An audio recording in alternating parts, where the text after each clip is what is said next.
Boker Tov à tous, on continue en disant Venafshi afar la koltiye, et que mon âme, elle soit comme de la poussière face à tout. Donc là déjà on comprend que l'homme en fait, il vient de la terre et qu'à la fin de sa vie, quand il a fini, il retourne dans la terre et il devient de la poussière et son âme, elle monte dans le ciel. Maintenant, quand on dit que son âme, elle doit être comme de la poussière, ça veut dire en fait qu'on parle de la qualité, non pas seulement qu'il va retourner dans la terre, mais on parle aussi de la qualité de l'humilité. Il faut savoir être humble.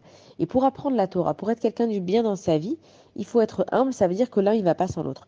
Mais est-ce que finalement, on a vraiment envie que on soit considéré comme de la poussière? Ça fait un peu mal de dire ça. Ça veut dire oui, on veut bien, il faut être humble, il faut pas être orgueilleux, et il faut considérer tout le monde bien comme il faut. Mais pourquoi est-ce qu'on va parler de cette notion de se considérer carrément comme de la poussière? Et en fait, on comprend que Akadash Baruch Hu, d'accord, il nous a créés. Donc on a tous à l'intérieur de nous une parcelle divine. Ça veut dire que peu importe combien je peux être extraordinaire, combien je peux être intellectuel, combien je peux être doué, je peux jamais me sentir mieux que quelqu'un d'autre parce que la personne en face de moi, elle aussi, elle a une étincelle divine.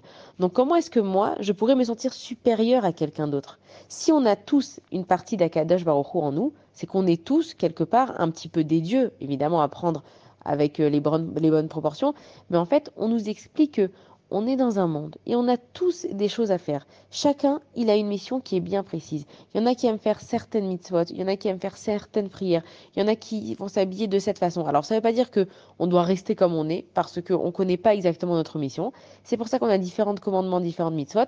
On essaye de se parfaire un petit peu partout, mais on connaît tous à peu près dans quoi on est bon, donc on se met à fond dedans, et on connaît tous dans quoi les choses, elles sont difficiles pour nous, donc on se travaille là-dessus. Mais quand on dit qu'on doit être comme de la poussière, ça veut dire que c'est pas que tu dois te sentir de la poussière, évidemment, quand tu vas mourir, malheureusement, ou heureusement, parce que ça y est, tu montes au Lamaba, ton corps, il va revenir dans la terre, donc en fait, t'es que de la poussière. C'est-à-dire, pourquoi tu vas te rendre malade dans ce monde? Pourquoi tu vas te faire des soucis comme pas possible? De toute façon, le résultat, il est quoi? Il est confiné tous au même endroit. Et le résultat aussi, il est quoi? C'est qu'on est tous égaux. Donc, c'est pas parce que toi, t'es peut-être plus doué, ou t'as plus d'argent, ou peu importe ce que tu peux avoir de plus, que tu peux te sentir mieux que les autres. Et donc la leçon de Nafshik et Afar la Koltier, c'est-à-dire sois humble, reste avec tes bonnes idées, reste avec la tête bien sur les épaules, reste avec tes pieds bien sur terre parce que on est tous pareils, on est tous là pour la même chose et comme on a tous une étincelle divine à l'intérieur de nous, juge chacun comme il faut, conduis-toi bien avec chacun, ne te sens pas plus intelligent, ne te sens pas plus religieux que quelqu'un d'autre. Toi, tu as une qualité, c'est très bien, continue dans cette qualité et dans tes défauts, continue à travailler dessus, mais n'oublie pas d'avoir les pieds sur terre et d'avoir la tête sur les épaules parce qu'on finit tous au même endroit et de la même façon. Évidemment, avec ceux qui ont fait plus de mitzvot, plus d'avérotes, mais en tout cas, la finalité de la terre, elle est la même qu'on finit tous dans la terre. Bonne journée à tous.